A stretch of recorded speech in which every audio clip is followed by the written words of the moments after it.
Un Américain débarque à Paris. Un Américain, ou plutôt une Américaine, venue directement du Montana aux États-Unis. Trix, c'est son nom. Âgée environ de 30 ans, elle mesure 4 mètres de haut et 12,50 m de long.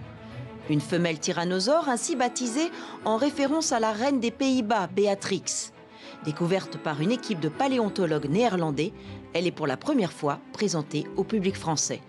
Il y en a peut-être 3 au monde. La qualité du crâne qui est derrière moi, là, c'est sans doute le plus beau crâne au monde parce qu'il n'est absolument pas déformé.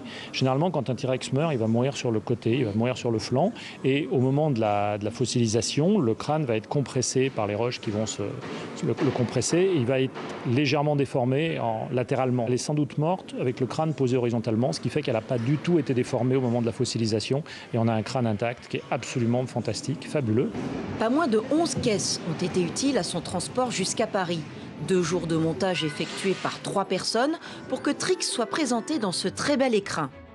L'idée était d'apporter un peu plus de connaissances sur le monde de Trix. Donc on a voulu contextualiser justement le Tyrannosaurus Rex, donc le contextualiser aussi bien dans le temps que dans l'espace, et puis de façon un petit peu plus personnelle sur le monde dans lequel il vivait, qu'est-ce qu'on pouvait trouver à cette époque-là.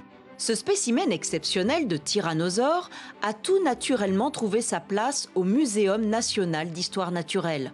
La France, pionnière dans l'histoire de la paléontologie. Historiquement, la paléontologie est née en gros en France et en Angleterre.